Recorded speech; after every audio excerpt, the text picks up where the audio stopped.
ایک دانا کا قول ہے،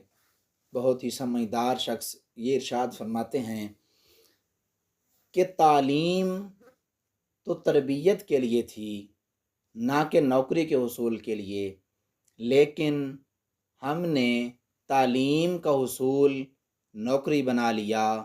جب ہم نے تعلیم کو نوکری کے لیے بنا لیا، ہم تعلیم سے بھی گئے، تربیت سے بھی گئے، حسن اخلاق سے بھی گئے۔ گویا کہ آج کا ہر نوجوان فقط اس وجہ سے پڑھتا ہے کہ آج پڑھوں گا کل کو نوکری مل جائے گی، حالانکہ ہمارے بزرگ فرماتے ہیں کہ تعلیم کا مقصد انسان کو اپنے کردار کی بلندی کرنا تھی، اپنے اندر کو جو ضمیر تھا اس کی تربیت کرنا تھی، نہ کہ نوکری کا حصول تھا۔ لہٰذا ہمیں اپنے دماغوں کو اس بات سے نکالنا چاہیے کہ انسان کے پڑھنے کا مقصد فقط نوکری کا حصول نہیں ہے، بلکہ اپنے انسانیت کو ابھارنا اور اپنی تربیت کو پروان چڑھانا ہے۔ اللہ رب العزت ہم سب کو تعلیم کے ساتھ ساتھ اپنی تربیت کو، اپنے حسن اخلاق کو بھی بہتر بنانے کی توفیق عطا فرمائے۔